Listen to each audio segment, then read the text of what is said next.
what this practice, when I say listen to the sound and try not to grasp and not to reject. And so here, I know it's not easy. And when I say, treat all the sound as well as the silence equally. And this is, in a way, can we encounter words? Can we encounter sounds without immediately grasping at them? Because if we grasp at them, and if we reject them, it's the same. We grasping negatively or we grasping positively. I want more, I don't want any. And the difficulty with that is that when you grasp, you identify, I mean mine. And this is something I think is so important that, in a way, one of the interesting, also another place you can bring this is when you have a discussion. I find that fascinating. When you have a discussion, and then suddenly it becomes an argument, or it becomes a dialogue. What's the difference? It becomes an argument when what you say, you identify with it. This is my idea. This is me. Instead of this is an idea I have and I suggest to this person, it's my idea. And so if the other person question your idea, they're not just questioning an idea that you have and you suggest. You have the feeling they're questioning you. And this is why we have to be so careful when we have discussion. Because if it's a dialogue, then there will be this space, there will be this openness, there will be the stability. So you can really hear what the person says, you can present what you want to say, but without identifying with it. This is me. And they are refuting me. No, they're just questioning your idea. Is it a good one or a bad one?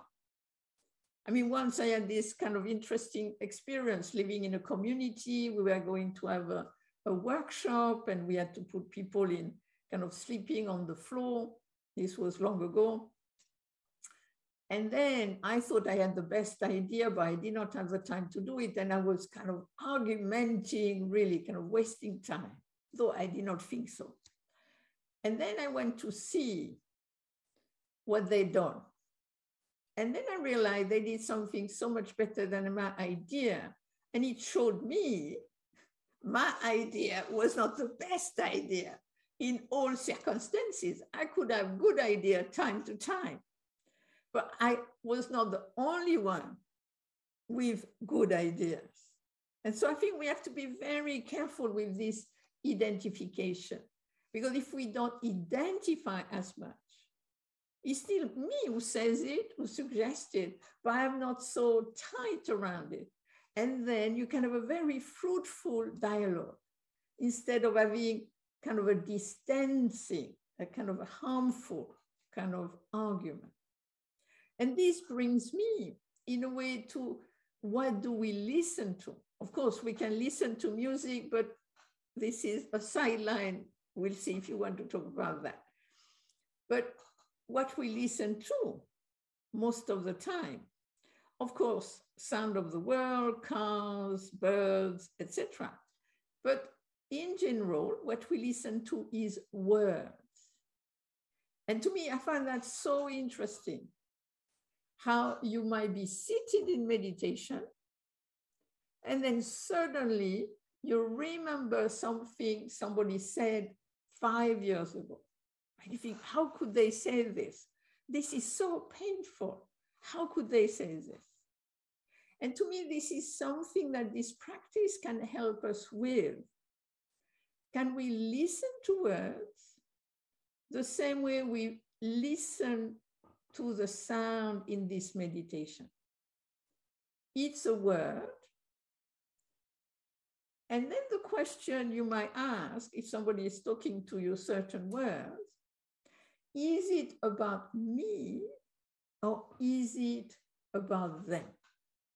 This, I think, is so important when we're listening to words, because sometimes people say something not because of you, but because of them. Sometimes, yes, they might say something because you did something, and then you can say, okay, you think I did that, you saw it that way, I did it because of that, and so on and so forth. And you can kind of, explore what is being said. But I think we hear a word and it's like, oh, I am like this, or they said I was like this, or whatever it is. And what I found sometimes interesting is that there are certain words inside ourselves which will actually trigger us.